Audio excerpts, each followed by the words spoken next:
என்ன வாசு இதெல்லாம்? எனக்கு ஒண்ணுமே புரியல. என்ன நடக்குதுங்க? நீ இங்க வந்து என்ன பண்ண? ஜனனிக்கு என்ன பிரச்சனை? எனக்கு ஒண்ணும் புரியல. என்ன தப்பு பண்ண அவ? ஏமா அவளை கேட்டா அவ என்ன சொல்லுவா? நான் சொல்றேன்.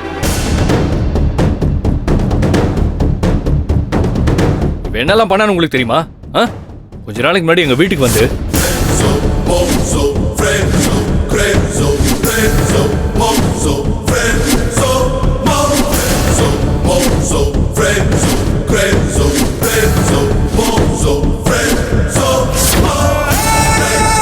இது கூட்டு குடும்பமா?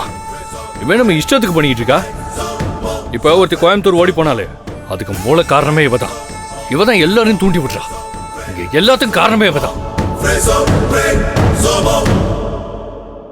வாரே வா, சூப்பர், பிரில்லியன்ட் பா. அது எப்படி அழகா எல்லாத்தையும் எடிட் பண்ணி சொல்றீங்க? கட்ஸ் இருந்தா முழுசா சொல்லுங்க. என்னடி முழுசா சொல்லணும்? என்ன போய் சொல்லி ஜான கல்யாணம் பண்ணி இங்க கூட்டிட்டு வந்து உங்க வீட்டு வேலைக்காரி மாதிரி நடத்திட்டு இருக்கார்ல, அத சொல்லுங்க.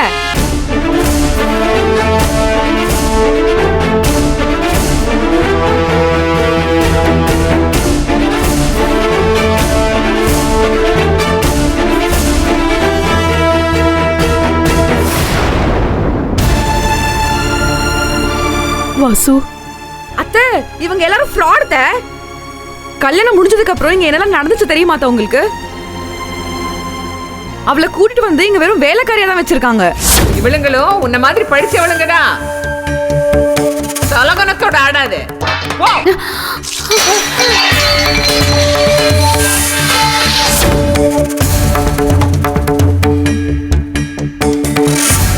ஒவ்வொரு நாளும் இவ ஒவ்வொரு சொல்லிய செய்யணும்.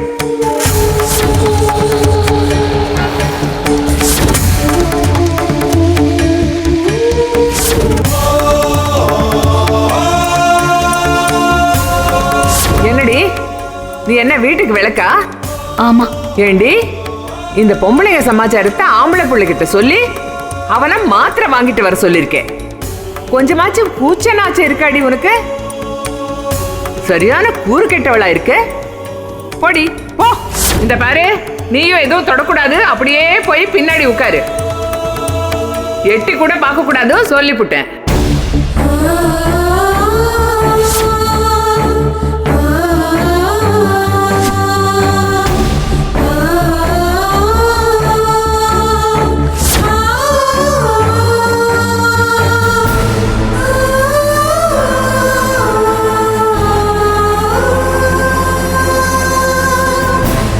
நிறைய கொடுமை இருக்கத்த, அதெல்லாம் எப்படி சொல்றதுன்னே எனக்கு தெரியல. மாமாக்கு உடம்பு சரியில்லைன்றதுனால நானும் எல்லாத்தையும் பொறுத்துக்கிட்டு இருந்தேன். இல்லைன்னா அப்பயே இவங்களெல்லாம் உண்டு இல்லைன்னு பண்ணிருப்பேன்.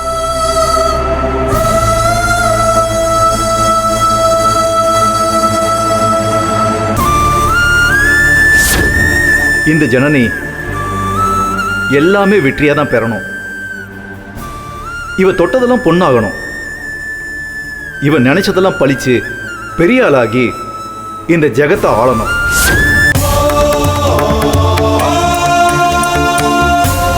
நீ நல்லா படிக்கணும்டா. இனிமேல் நான் ஃபர்ஸ்ட் ரேங்க் மட்டும்தான்ப்பா வாங்குவேன். ப்ராமிஸ் பா.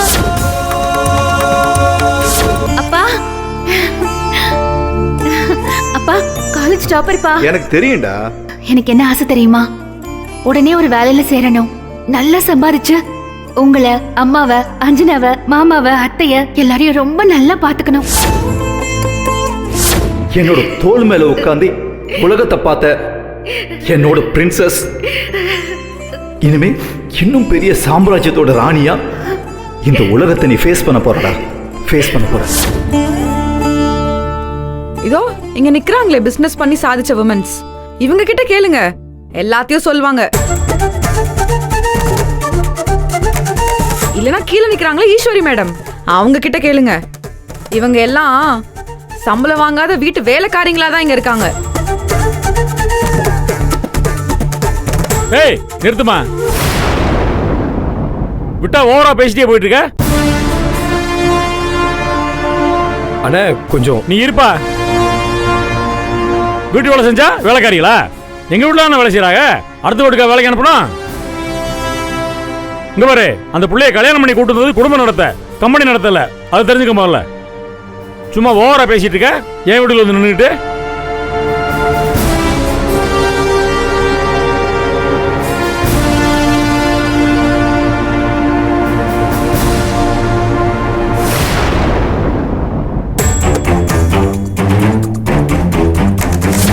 அவங்க பெரிய இடையா, அவங்க குடும்பத்தை பத்தி மதுரைக்கே தெரியும். அவங்க நம்ம குடும்பத்தை பத்தி விசாரிச்சாங்களா இல்ல ஆள் அமைச்சு பார்த்தாங்களா? முதல்ல அவர் வந்தாரு, அப்புறம் குடும்பத்தோட வந்து நிச்சயம் பண்ணலாமான்னு கேட்டாங்க. அவ்வளவு பெரிய மனுஷன் இறங்கி வந்து நம்ம கிட்ட பேசும்போது அவங்க தலைமையில ஏறி உட்கார்ந்து 1000 கேள்வி கேட்கறது எனக்கு சரியா படல, நல்லதும் இல்ல. நாச்சியப்பா, கல்யாண விஷயம் பேச வந்திருக்காங்க. வீட்டுல இருந்து ஒரு மருமகளாவது வந்திருக்கணுமா இல்லையா? இதெல்லாம் பெரிய விஷயமாயா? அவங்களாம் பெரிய பெரிய போஸ்டிங்ல இருக்காங்கயா. அவங்களுக்கு 1008 வேலை இருக்கும். ஒரு நாள் போகலைன்னா கூட லட்சக்கணக்கில் லாஸ் ஆகும்யா. நமக்கு அதை பத்தி தெரியுமா?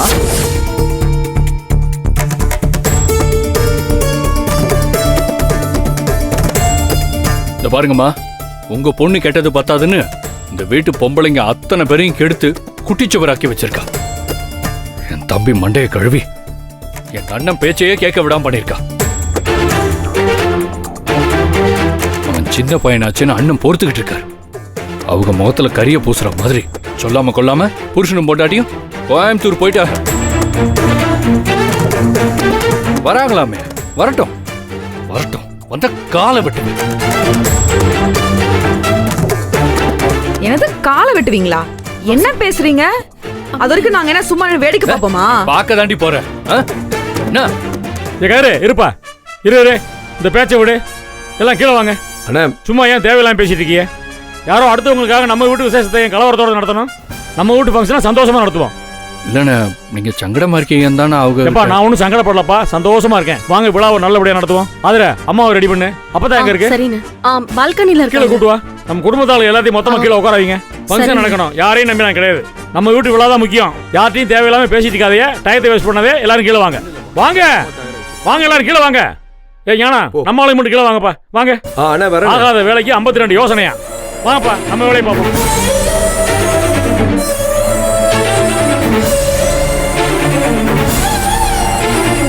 இங்கே பாருங்கம்மா, எதுவாக இருந்தாலும் முதல்ல இந்த வீட்டு விசேஷம் முடியட்டும், அதுக்கப்புறமா பேசிக்கலாம். அது வரைக்கும் கொஞ்சம் அமைதியாக இருக்கிறதமா நல்லது.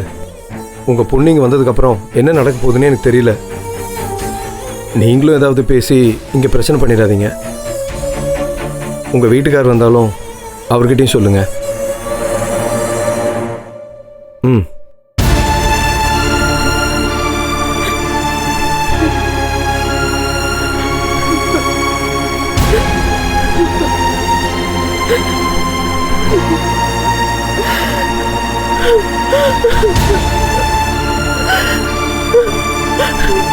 அழாதீங்க.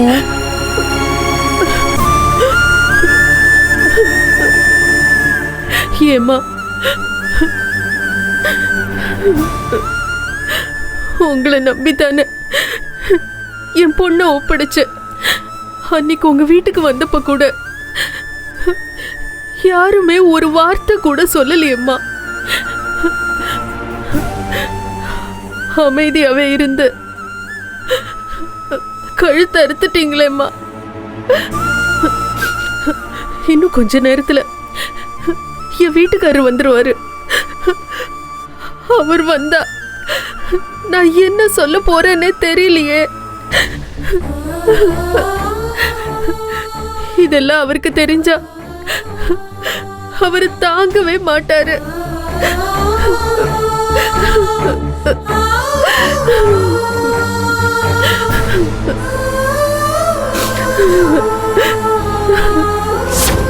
இனிமே there is no looking back. நீ மேல மேல போய்கிட்டே இருக்கணும்டா. உன்ன மாதிரி சாதிக்க நினைக்கிற யங் கேர்ள்ஸ்க்கு என் பொண்ணு ஜனனி பெரிய இன்ஸ்பிரேஷனா இருப்பாடா. இன்ஸ்பிரேஷனா இருப்பா.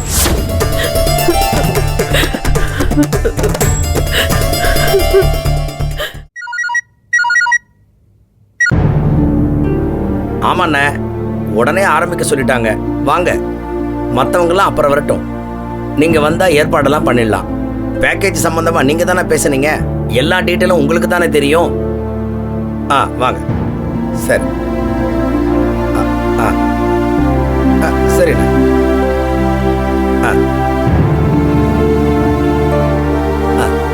சரி வாங்க. கொடுங்க. ஞானம் வரலையா? சபையில் போட்டு உடச்சிட்டு நல்லதா போச்சு. புது வீட்டுக்கு வந்தோடனே ஒரு நல்ல விஷயம் நடந்திருக்கு. இனிமே எவனும் எதுவும் பேச மாட்டேன். எப்படின்னு வரான்ல? யாரு? நாச்சியப்பனா? அப்ப வரட்டும், அவனை தனியாக வச்சு அசிங்கப்படுத்துவான். வரட்டும். இந்நேரம் அந்த அம்மா மேலே இருந்து ஃபோன் பண்ணி சொல்லியிருக்கோம். வாங்க. என்ன ஐயா, என்ன போன்ல தொண பேசிட்டே இருக்கீங்க? எப்போ வராங்க உங்க ஆளுங்க? இல்ல 10:12 வரைக்கும் நீங்க டைம் சொல்லியிருந்தீங்க. அதனால வேற நிகழ்ச்சிக்கு போயிட்டு வரேன்னு இருக்காங்க. நீங்க லேட் ஆகும்னு சொன்னதுனால கொஞ்சம் லேட்டா வரேன்னு சொல்லியிருக்காங்க. இதோ வந்துருவாங்க, இப்போ வந்துருவாங்க. ஓஹோ, அப்படியா சங்கதி? ஒரே நாளில் 9 இடத்துல மீட்டர் போடுறீங்களா? போடுங்க. இங்கே பாருங்க, மற்ற வீட்லையெல்லாம் நல்ல நேரம் காலண்டரில் போட்டிருக்கோம். என் வீட்டில் நான் சொல்கிறதே நல்ல நேரம். புரியுதா? சீக்கிரமாக உங்கள் ஆளுகளை வர சொல்லுங்கள்.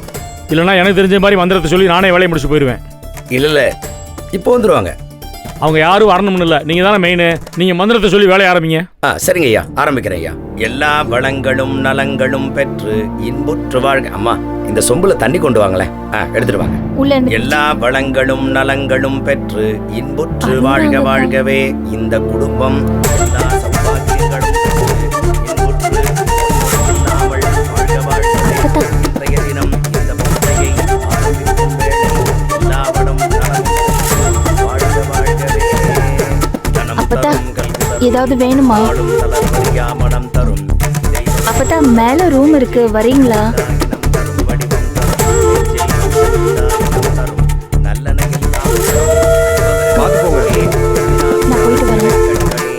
அப்பதான் அங்க படிக்கிட்டு இருக்கு. இருங்க, நானும் வரேன். கையை பிடிச்சி கூட்டு போக சொல்லுப்பா.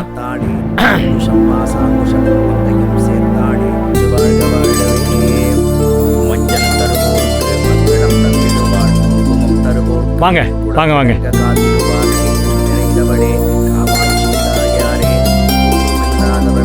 உலகாரும் நாயகியே.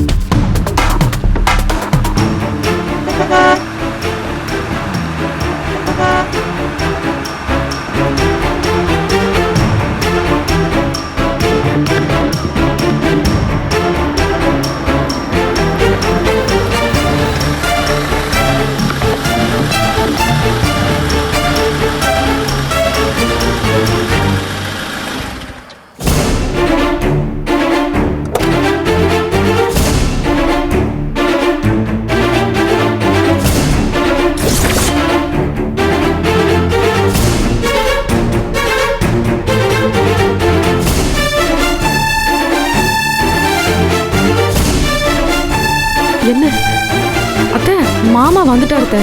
வந்துட்டாரா? வாங்க போலாம். சரி வா.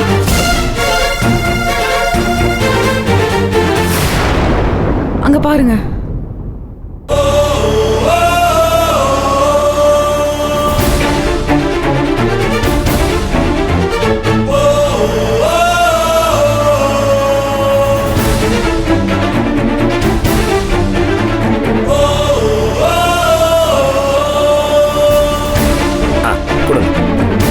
வேற எதுவும் வேணுமாங்க? வேணுங்கிறது கேட்டு வாங்கிக்கங்க. சரி, வேலை பாருங்க. நீங்க போய் சாப்பிட்டு வாங்க.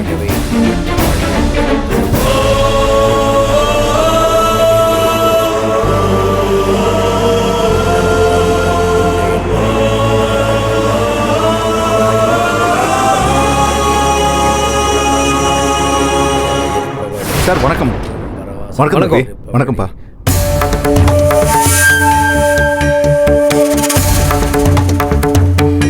சாரி சார், கொஞ்சம் லேட் ஆயிடுச்சு. வீடு பிரமாதமா இருக்கு சார். சார், உங்க மனசு மாதிரி வீடு விசாலமா இருக்கு சார். மனசுக்கு ரொம்ப சந்தோஷமா இருக்கு சார். நான் நேத்தே வரணும்னு நினைச்சேன், வர முடியல. சரி, காலையிலே சீக்கிரம் வந்து உங்களுக்கு கூட மாட உதவி பண்ண நினைச்சேன் சார். ஆனா அந்த வேலை கொஞ்சம் இழுத்துருச்சு சார். நாச்சியப்பன், உங்க பொண்ணு ஜனனியை பார்த்தீங்களா? என்னங்க சார், ஜனனி எங்க லேட் ஆயிடுச்சு. சாப்பிட்ட மாத்திரை போடணும், வாங்க. இருமா, இப்பதான் சார் கிட்ட பேசிக்கிட்டு இருக்கேன். கொஞ்ச நேரம் ஆகட்டுமே.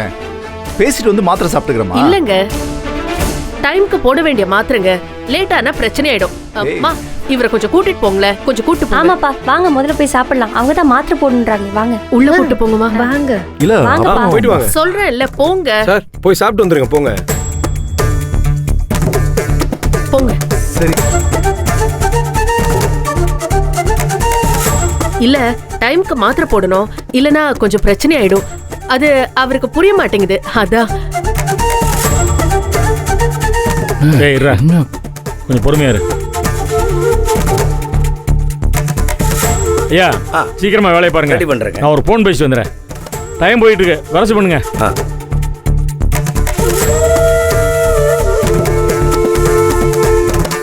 தம்பி, உங்ககிட்ட கொஞ்சம் பேசணும். வரீங்களா?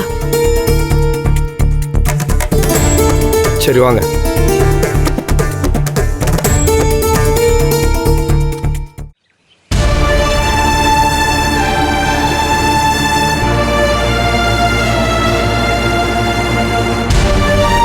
என்ன விஷயங்க? தம்பி, எனக்காக ஒரு உதவி பண்ணுங்க. சொல்லுங்க. அவர் கனவே அவர் பொண்ணு ஜனனிதான். அவ சாதிக்க போறது அவரோட சாதனை நம்பிதான் கல்யாணம் பண்ணி கொடுத்தாரு. இப்ப கூட காலையில எழுந்ததுல இருந்து நைட்டு படுக்கிற வரைக்கும் ஜனனி புராணம் தான். அவ பெரிய இடத்துல இருக்கா, பெரிய பொசிஷன்ல இருக்கா. அது எனக்கு பெருமை, சந்தோஷம்னு எந்த நேரமும் சொல்லிட்டே தான் இருப்பாரு. அவருக்கு இந்த மருந்து மாத்திரையை விட இந்த நினைப்பு தான் அவரை இன்னும் உசுரோடு வச்சிருக்கு. அதை கெடுத்துறாதீங்க தம்பி, தயவு செஞ்சு. அவர்கிட்ட ஜனனி வாழற வாழ்க்கை பத்தி சொல்லிடாதீங்க. ஏமா, இன்னும் 80 நாள் தான் நீங்க அவர்கிட்ட சொல்லாம இருப்பீங்க. என்னைக்கு இருந்தாலும் தெரிஞ்சுதானே ஆகணும். ஆமா, தெரிஞ்சுதான் ஆகணும். இது அவர்கிட்ட ரொம்ப நாள் மறைச்சு வைக்க முடியாது. ஆனா இன்னைக்கு அவர் உடம்பு இருக்கிற நிலைமையில இத சொன்னா என்ன ஆகும்னு என்னால நினைச்சு கூட பார்க்க முடியல. 8th அவன் 4 மார்க் குறைச்சு வாங்கிட்டான்னு சொல்லி அவருக்கு நெஞ்சு வலியே வந்துருச்சு. இப்போ பொண்ணோட வாழ்க்கைய மொத்தமா தொலைச்சிட்டோன்னு தெரிஞ்சா நாம ஏமாந்துட்டோன்னு நினைச்சு நொந்து போயிடுவாரு. அப்போ நாங்க உங்களை ஏமாத்துறோம்னு சொல்றீங்களா? இல்ல தம்பி, நான் யாரையும் தப்பு சொல்லல. நடக்கணும்னு இருந்திருக்கு, விதி நடந்துருச்சு. ஆனா இத பத்தி என் பொண்ணு இந்த நிமிஷம் வரைக்கும் ஒரு வார்த்தை கூட என்கிட்ட சொல்லலைங்க. சொன்னா இவர் இருக்க மாட்டாருன்னு அவளுக்கு தெரிஞ்சுதா? என் பொண்ணு அவ படுற கஷ்டத்தெல்லாம் மென்னு முழுங்கிட்டு இருக்கா. தயவு செஞ்சு நீங்க அவர்கிட்ட எதுவும் சொல்லிடாதீங்க. நான் அப்புறமா அவர்கிட்ட பொறுமையா எடுத்து சொல்லிக்கிறேன். பொண்ணோட வாழ்க்கைய போச்சுங்கிற, அதை விட நாளைக்கு போக போறவன் உயிர் தான் முக்கியமான நீங்க என்ன கேட்கலாம். இப்பதான் எனக்கு ஒரு உண்மை புரியுது.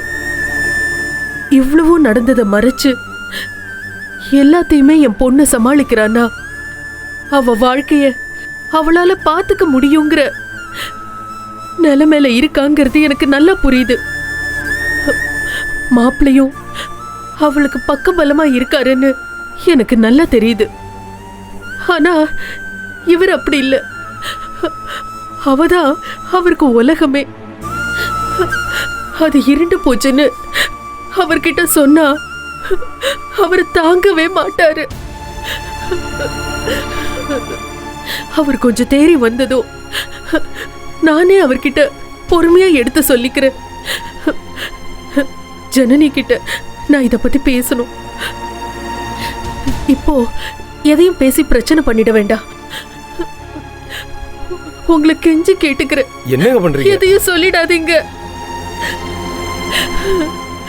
ப்ளீஸ் தம்பி, ப்ளீஸ். ஐயோ, என்னம்மா நீங்க? எனக்கு வேற வழியே தெரியல தம்பி. ப்ளீஸ் தம்பி, என் வீட்டுக்காரர்கிட்ட சொல்லிடாதீங்க தம்பி. பார்க்குறேம்மா.